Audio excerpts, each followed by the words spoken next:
Alrighty. So back to phase transformation. In a way, they are obviously connected with parts. With all the materials, we can form from one phase or another, but with perhaps different targeted enemies. So let's see. A review of phase transformation. We talked about how to track phase transformation, either from solid to solid or crystallization, so solidification, liquid to solid. And so here you see this plot. It's the crystallization isotherm of Goodyear PET, polyethylene terephthalate. Right.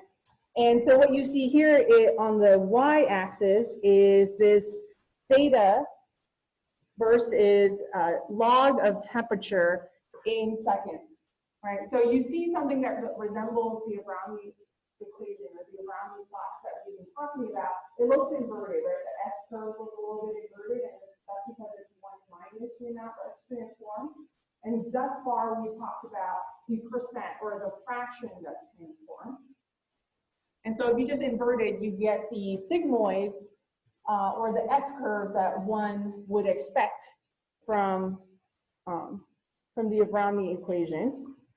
So this paper is a really nice detailed study of crystallization. And what you see is here, 180 C all the way up to 225 C. You see all those data points. So that means someone sat there and spent quite a bit of time in 1987 tracking every single fraction and calculating how much of it has transformed, either through X-ray diffraction and by other means of calculating this number. So I should tell you, all the things that you can, all the data you can acquire these days, when we talk about machine learning, we talk about big data and how we can aggregate a lot of information all at once.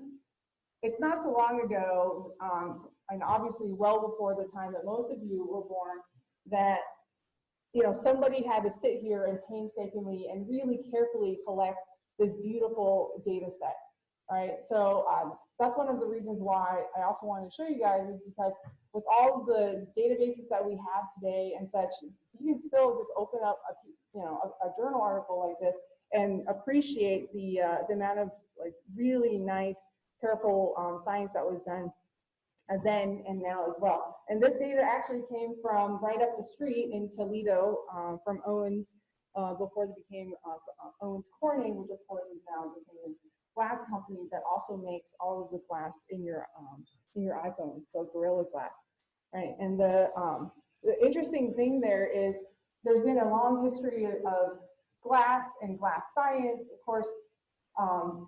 And what they've learned is if you take some of the sodium ions out and replace it with potassium ion, right, you create a little bit more disorder. It actually strengthens the material. And what you see in pop culture is people will try to shatter this glass, and it doesn't shatter as well. It's because it's a much stronger glass. So anyway, that's my 2 bit on that. But I thought this was a great opportunity to digitize this plot and actually do an in-class exercise on that. So I posted the digitized version of this plot as a Avrami supplement PDF on Carmen. So you can access that at your leisure. But I thought we can actually look at plots like that. And once you digitize it, it looks something like this. So this plot is the same crystallization plot. So your y-axis is the fraction of PET that has crystallized at different temperatures. And it looks a little bit different because your x-axis is in seconds and it's linear, whereas if you plot the log of time, you actually get the nice, beautiful S-curves that you would expect and that you also see in your textbook. So here's the same data, fraction crystallized versus log of time. And so we talked before about how the Avrami equation has K and T parameter, right? So the amount that has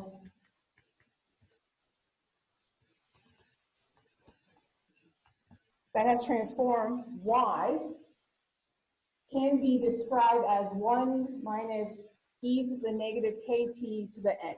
That's actually the Johnson-Avrami equation, but we call it the Avrami equation. And K and N are materials dependent. K is dependent on the material itself, it's a prefactor. N is actually dependent on the shape of your particle. So if it's more spherical, it could be 3. If it's more disc-like, it could be 2. If it's more rod-like, it could be 1.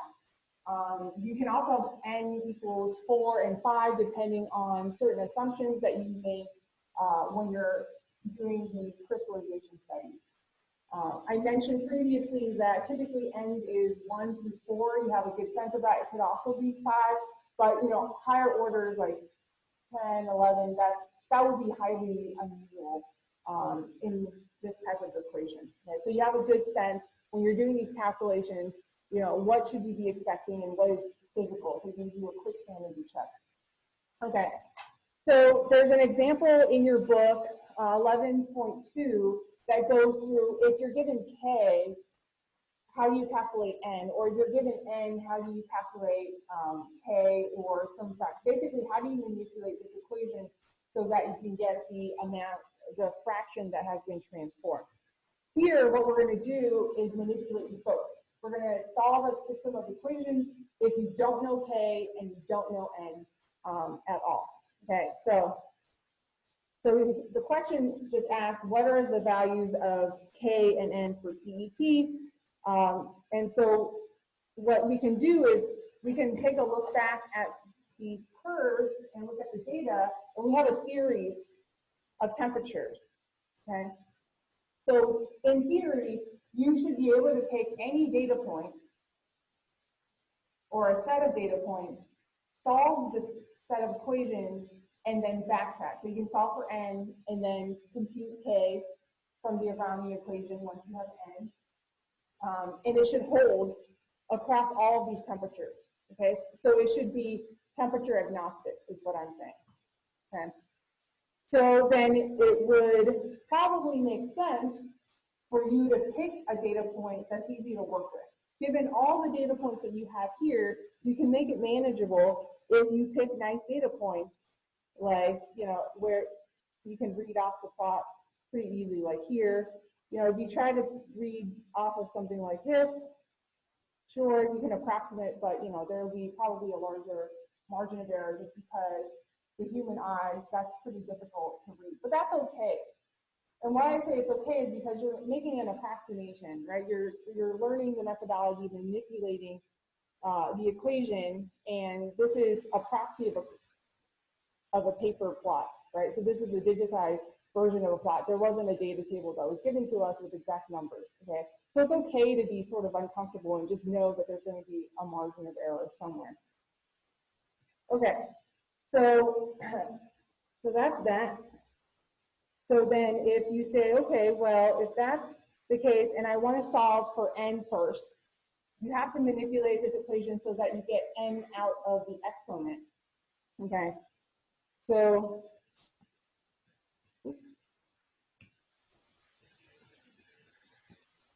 we can say E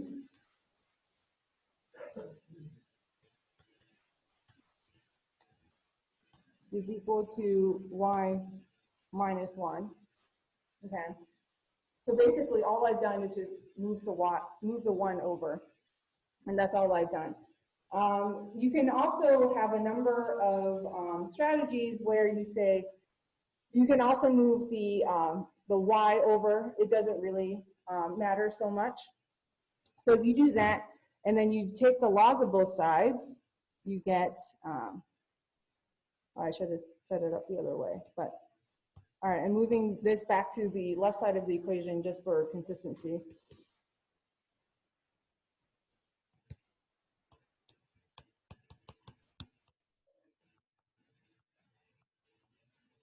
Right. So far, I haven't done anything too spectacular other than take the log of both sides, okay? And then you can say, okay, well, that's just negative kt to the n, and you can, I'm just moving the negative over. Okay. Everybody with me so far? Any questions in particular? Any questions about this?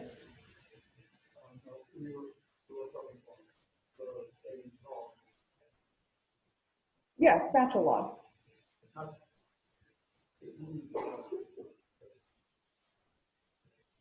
Sure. I see.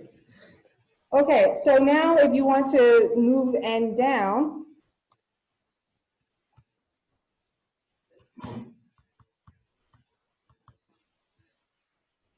ln of k plus n ln of t. Okay, I took ln again to get the n out of the exponent. So now we can solve for n and k. So we can basically isolate k or isolate n through a system of equation, which means now we actually have to go into the Avrami data and, or the crystallization data and get some numbers. So as I've said, you can pick some numbers that are reasonable and easy to read. So here, 0.2, it looks like if the amount of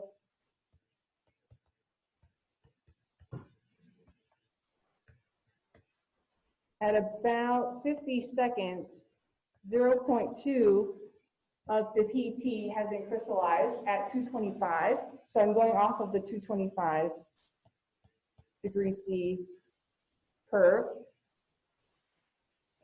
At 120 seconds, I've chosen 120 just because it intersects 0.8 pretty nicely.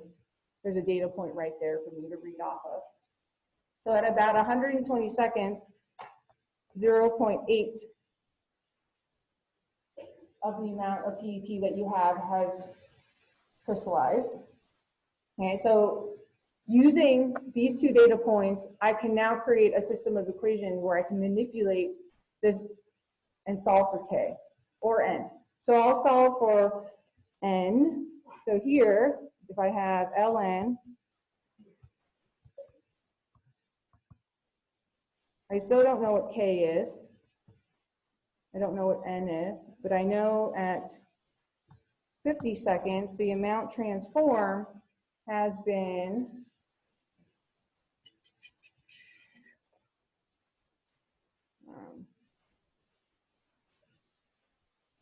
has been 20.2 or 20%. I'm looking at my notes and it appears I have a negative sign that has not carried through. So let me correct my notes here. So I have negative y, so I have that of exp negative kt. So it appears my negative should have been, I believe, corrected here. So I think I wrote this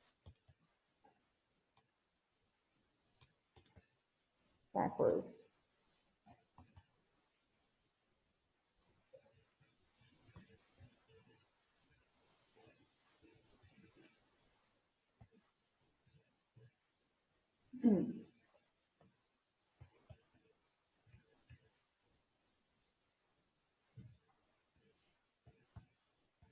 So then I can write another equation for 120 seconds in which 0.8 of the amount has transformed or crystallized.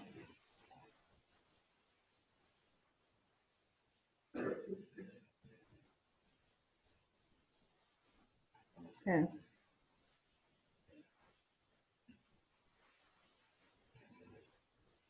Oh, I see what I did. Okay. I think I know what I did now.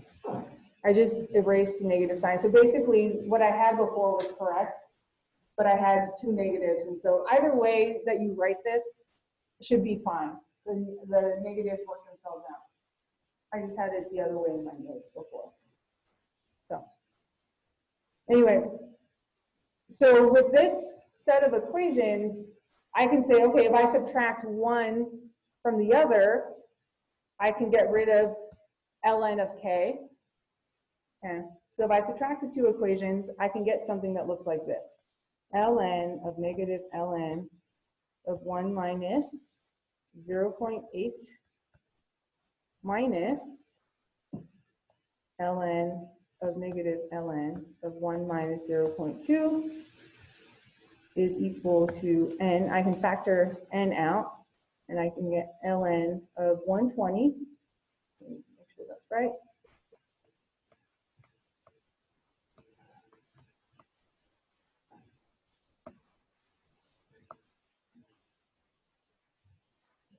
Okay, so I just subtracted one equation from another. And then if I solve for n, I get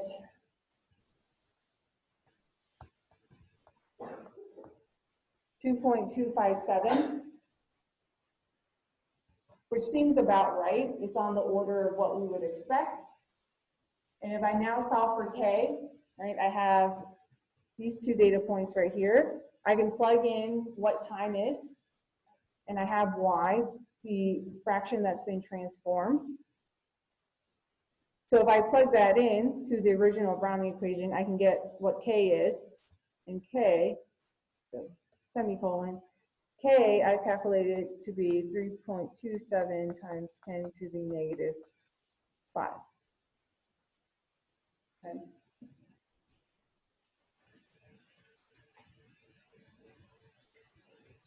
So that's typically how you would manipulate these types of equations if you're not given either parameters. And that's actually one of your homework problems. Some of your homework problems also just gives you n and asks you to compute k or vice versa. Okay.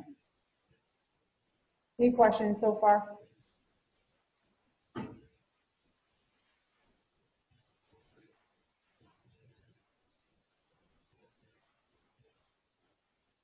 Pretty comfortable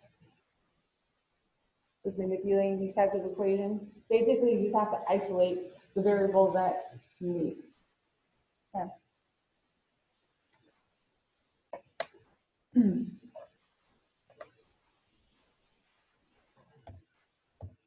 Okay, now I'm going to go back to what we left off at. Right, so we now have a series of these S curves, which can be transformed into the TTT diagram. So here we said there's 1% transform, 50% transform, and 100% transform. And that's for a particular temperature. Obviously, those are different values at different temperatures. Yes?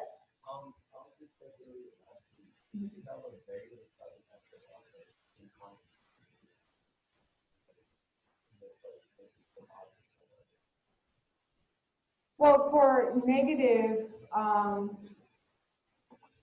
for this,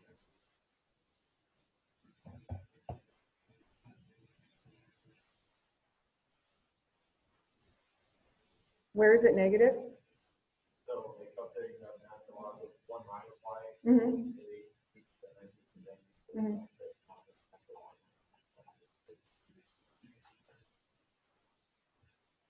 So this part? Mm-hmm. Well, it can if you do this.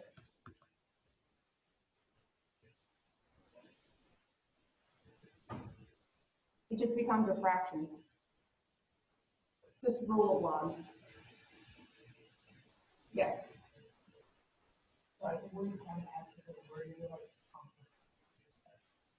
Oh, I switched it up here. So when I manipulated the equation by taking, by moving the 1 over and isolating the exponent, the exponential, I did it this way, but you could also do it as 1 minus y exp.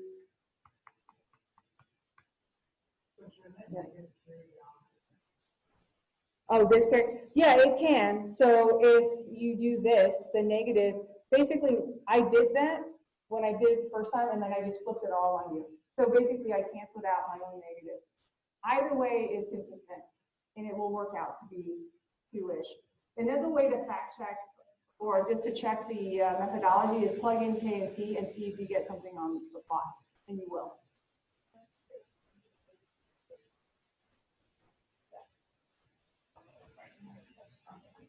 Oh, it's not written. Oh, I see. I didn't follow through. Yeah. 1, 2, 3, 4. This one. That's right. So you get negative on the fourth step on the right side. Mm. Oh, I see what you mean. Yeah, there was a negative. Yeah. Yeah. Okay. Okay. Obviously, I can just post the derivation. It also all works out. You also get to do it on your homework, so you also get the pleasure of writing this yourself. Okay, any other questions? Yes. On the previous page? This previous page?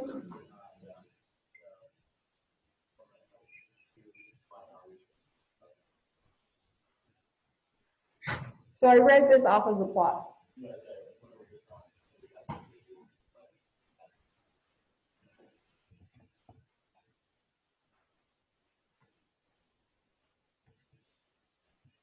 This. Yep. So here, if you look at it, you can say, okay, well, this all derives from your rate of transformation. The plot, the TTT plot looks like the way it does because of the Avrami equation, but also look at temperature versus rate, okay? Rate is a per second, a per time. Yeah. So if you flip that time, if this is 1 over time, then the inverse of that time, if you change this so that it's time, you get something that looks like this. Okay. And you can get this by just tracking the amount that has transformed. It's another relationship where you can just sit there, drop your temperature. So 225 degrees C is below the melting point of PET at 260. So you drop the temperature, now some amount has transformed. And you can just do a diffraction experiment and calculate how much of it has transformed. And you can plot that like this, right? What we saw. You can plot all your data points like this, but what's happening is that's for the Avrami equation, that's for one temperature, right? So if you happen to be here, let's say this is 260, right? That happens to be, well, this is a specific slide for solidification of liquid to alpha. But let's say it's, you know, liquid to some molten state to crystallized PET or semi-crystalline PET. That's at one temperature. So when we were talking about 225 C, let's say it's there.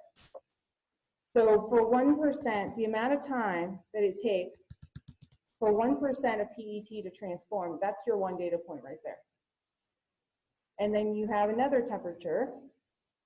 So let's go to, I'm going to jump back and forth. So let's see, slide. Yeah. Let's say, it doesn't really matter, but, so then you can say, okay, how much, that was this one data point right here. And you say, okay, this is 50% that is transformed. How long did that take me? You look at time. Then you plot it here. Okay, 50%. That's your one data point. And then you wait and you say, okay, how long did it take me to crystallize 100%, let's say, or close to 100% for polymers? That's your data point right there. So that's how you transcribe from the Avrami plot into a TTT diagram. Now let's drop the temperature some more, 220 degrees C. You do it again. Okay, so on and so forth. Yes.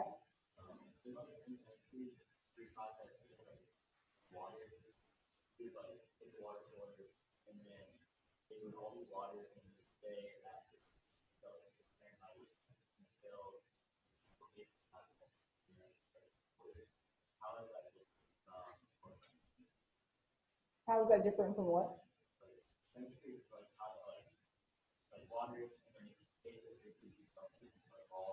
Yeah, so you're talking about the latent heat. Yeah, so there's latent heat, absolutely. So that's built into your delta G. That's already built into your rate. That information is subsumed within that term. Right, delta G is the Gibbs free energy, which is equal to the enthalpy, the energy of formation of the system, minus the temperature times the entropy. So that your latent heat of formation is already built into delta H.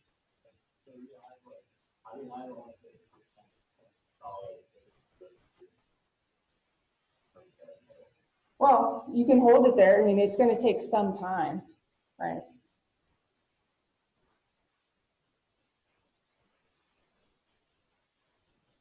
Similarly, for solid-solid phase transformation, when you drop the temperature, you could do it very slowly, or you could do it very rapidly, right? And you can access different microstructures just based on that.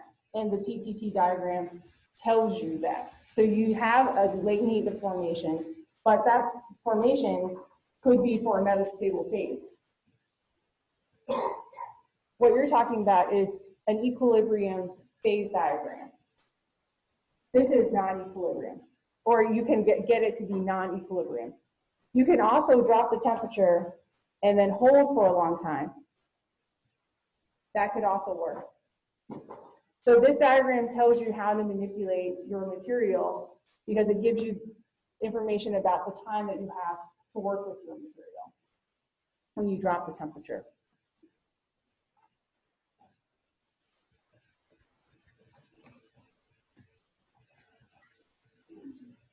Right.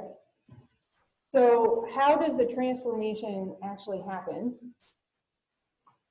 If you drop the temperature slowly enough, you will allow the atoms to diffuse, right? There's some mobility in these atoms. It's going to take some time for these atoms to get to the crystallographic site and then form the equilibrium crystal structure.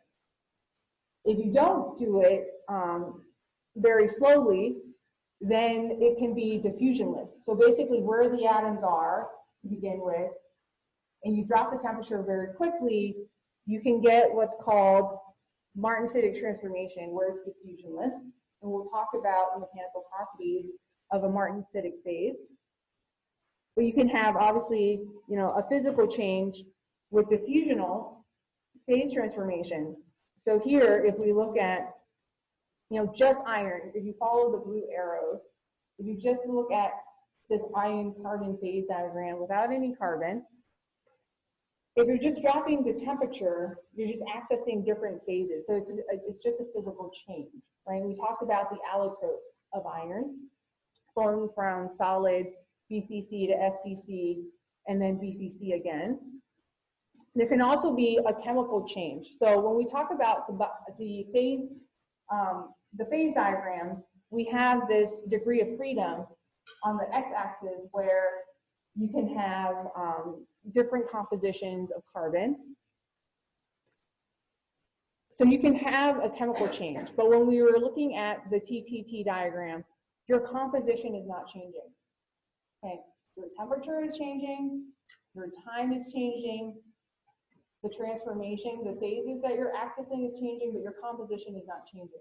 So what I mean by that is if you are at the Eutectoid concentration, If you're just dropping the temperature, at no point during this experiment did you change the composition, right? So composition is invariant. It is not changing, okay?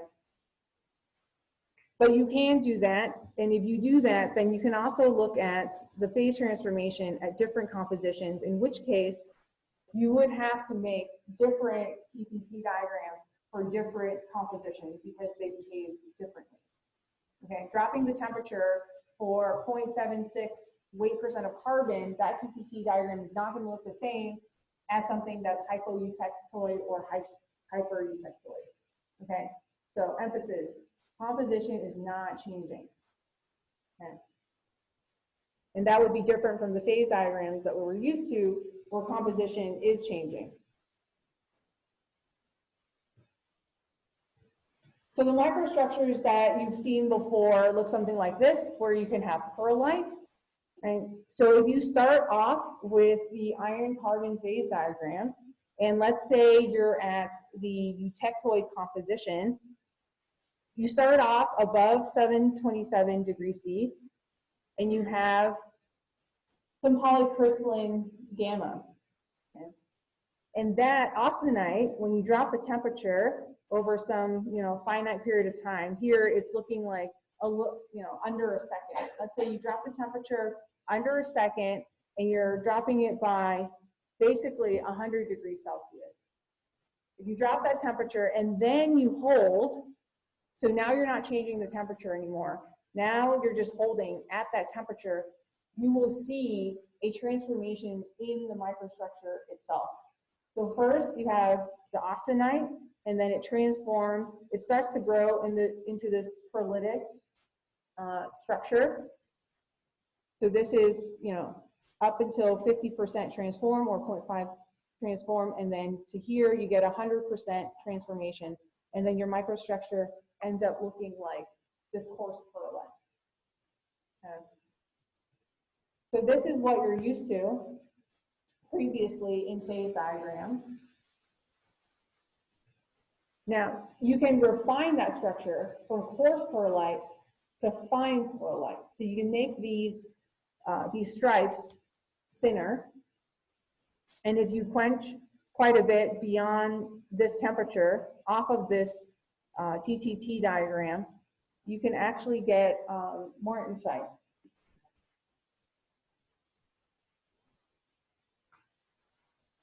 I just want to note continuous cooling because it is more realistic in terms of what happens during solidification or during solid to solid phase transformation. What we were talking about before is an isothermal diagram, where basically the assumption is you drop the temperature so fast that it's really not treated as a continuous cooling curve, or these will actually be called CCT diagrams. They can be more complicated than some of the conditions that we talked about in this class. For this class, we'll focus on isothermal cooling, where the scenario is that you drop the temperature pretty rapidly and then you age it, as opposed to having this sort of continuous cooling curve. Okay. So the section on continuous cooling in your chapter, in your book, you're not responsible for that. Okay. Okay. So here we review the eutectoid phase diagram. You have alpha, you have gamma, and then it will drop below the eutectoid temperature. You have this pearlitic type of microstructure where it's made up of alpha ferrite and Fe3C cementite. So Fe3C, we talked about how it's stronger but more brittle. And alpha ferrite is less strong, but it's more ductile. So clearly the mechanical properties of your material is going to be some combination of the two. So if you drop the temperature much more quickly and then hold it, so you drop the temperature to a lower temperature and then you hold it, you can get fine pearlite. And so the amount of, the Fe3, how coarse or how fine your Fe3C is, will determine if your alloy is going to be the way you heat treat or the way you solidify. It will determine the strength of your material and also the ductility of your material. So if you're engineering for some intended application where the desired property is, X stress MPa, this is what you would look to. You would look at the TTT diagram and say, okay, well, if I'm targeting this yield strength, I would try to drop it to this temperature and hold for this amount of time, and then I'll get the desired microstructure, which will translate into the desired mechanical properties that I'm looking for. Right? So that's why you would use these type of TTT diagrams.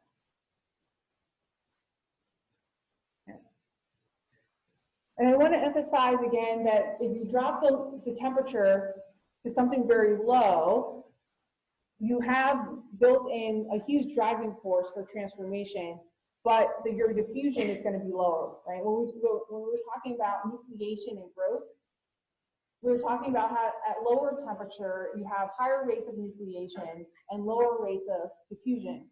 At higher temperatures, you have lower rate of nucleation, but higher rates of diffusion. And there's always this interplay. Okay, so if you drop very quickly and you get to much lower or well into the binary region, you have a huge driving force, but your diffusion is going to be slower. And you can already see that in the Avrami plots. Okay. So this slide just goes through once again how you would translate, the Avrami type equation into a TTT diagram. And typically what happens, we're talking about solidification. So we're talking about liquid to solid. Now we're talking about from solid to solid. And typically what happens with the Eutectoid reaction is that you'll start to get the nucleation of this alpha ferrite plus Fe3C nucleation here. So the nucleation rate is low if you're at a temperature just below TE, the Eutectoid temperature. So here, I'll remind you of the phase diagram again. Right, so here, if this is TE, you're going from gamma and you're dropping the temperature. Right, if you're at a temperature just below TE, that's relatively high. And so your nucleation rate is going to be low, but the growth rate is going to be high. And then you end up with coarse pearlite. With fine pearlite, your stripes are going to be a little bit finer, and that's all due to the fact that nucleation rate is somewhere in the middle, and then your growth rate is also moderate. And then you have what's called bainite. So bainite is really fine microstructure. These fine stripes, your nucleation rate is really high. So you're forming a lot of these nuclei, right? Because your temperature is much lower, but it's not going to grow very much, right? So once you form these stripes, they don't grow as much. So your microstructure is much more fine versus the coarse pearlite where you don't have a high rate of nucleation, but there's a lot of growth. Okay.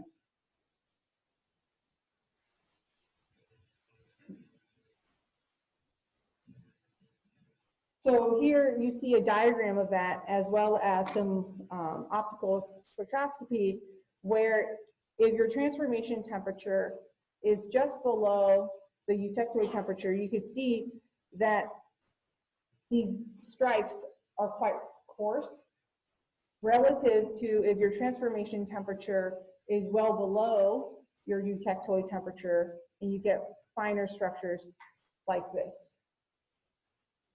Okay. And then you can also have, so we talked about coarse pearlite up here. Then you have fine pearlite. And then you can have what's called bainite as well, below 550 C for this particular iron carbon system. If you're below that, so if you drop the temperature and then hold it for some amount of time, then you can get, you still have alpha and Fe3C, but it's not the lamellar type pearlite. It's a different microstructure unto itself. So it's stronger, but it's less ductile, right? So why is it stronger? If you have all these fine stripes, so you have a lot of grain boundaries. The grain boundaries will impede dislocation motion, which will strengthen your material, but at the price of strengthening your material, you will lose some ductility. Okay? So your material is more brittle, but it's going to be stronger. So depending on what you need, if you want something stronger and less ductile, you're going to want to opt for bainite. But if you want maybe more ductility, but you can pay in price in terms of decreasing the strength, then you can opt for perlite or coarse perlite or fine perlite. Okay. And that's all just looking at the TCT phase diagram. And here's another microstructure image. You can see all the fine needles of ferrite and carbide versus, so you see how fine that is versus here it's quite coarse, right? The white regions are much wider than that in bainite.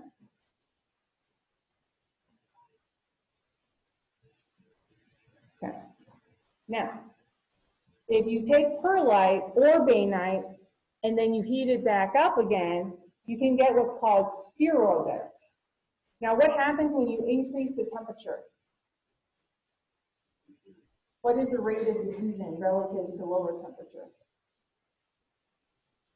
All right, I see a thumbs up. I think that means diffusion goes up. Your rate of diffusion increases when you increase the temperature again. So what that means is then now your fine your fine stripe, whether it's in perlitic microstructure or in bainite, it will start to diffuse and then it will start to even out. And you get these things, these little blobs that looks like spheroids, right? So it's spheroidite. And it's still the same concentration, right? We haven't changed composition at all. All we've done is manipulate the temperature that this material experiences. So you're changing the microstructure, but at no point have you changed the composition. But still, that affects the strength of the material and also the ductility of the material just based on the heat treatment. And it's all because you're allowing the material to diffuse by increasing the temperature. Okay. And here it just says long time, but what is long time? If we go back to something like this, so this could be, 10 to the 5th, so it could be, or 10 to the 4th seconds even, maybe 10,000 seconds. If you take bainite and then you hold it for a long time, you can have this region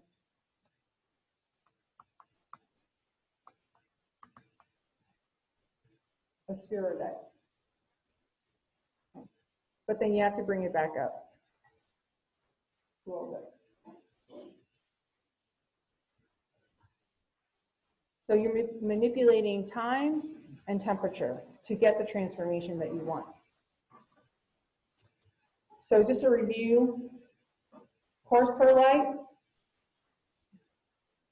here's the microstructure. If you want a finer microstructure, you will make it harder and stronger, but less ductile. And then finally, you can have something such as bainite, where you have very fine needles, so very strong, but more brittle. And then Martensite. So I will, So we have just enough time to talk about Martensite, and then I have some announcements. So let me get to that. So for Martensite, what's happening here is you're dropping from austenite very quickly, and then you can get into this region. So do you see here how you never actually go in beyond even 1% transformations of perlite or bainite? If you drop the temperature quickly enough, you can get to a martensitic phase where you basically have a phase transformation. You have what's called Martensite, and it's actually, so alpha is BCC and Fe3C is orthorhombic. You can have neither of those by going to Martensite. So if you drop the temperature very quickly, you access a phase called body-centered tetragonal, or BCT, and it's a diffusionless phase transformation. So basically what was FCC before just changes straight into body-centered tetragonal, okay? And how you get there is you just drop the temperature, and what you see in some TTT diagrams is you'll see M plus A, M plus A50. All this is telling you is how much of martensite and austenite you have, right? So if you drop to above 200 C here, you'll have, you'll still be in the austenitic phase. But if you drop to a little below 200 C, you'll have about 50% martensite and 50% of your original austenite. And then you drop it some more, and you get 90% martensite. Now, to answer your question, you will always get these perfect phases. You can see here, clearly no, right? There's going to be some remaining austenite that hasn't transformed just because you're dropping the temperature so fast. You're inducing this phase transformation so fast that you'll still have some remaining austenite to begin with until you drop it even lower and you're driving this reaction. You're forcing your entire system to just kinetically change over. Okay. So I think this is a good time to stop here, but I don't want you to pack up just yet because I do have some critical announcements. So the announcements are on Monday, I will be at a conference. This is part of my professional duties. It is what it is, as in there are conferences in the spring semester, and if you have a Monday, Wednesday, Friday teaching schedule, it is difficult to be present in both places at once. I unfortunately am not a quantum mechanical particle, and thus I cannot superposition myself in two places at once. So the alternative is that your TA, Janet, will be covering Monday's lecture for me. And then on Wednesday, Dr. Jerry Bourdain will be here covering my Wednesday lecture on electronic properties. That will get you all set up so that when I return on the 6th, I will finish up electronic properties, okay? And then we'll discuss exam 2 on the 6th. Okay, have a good weekend.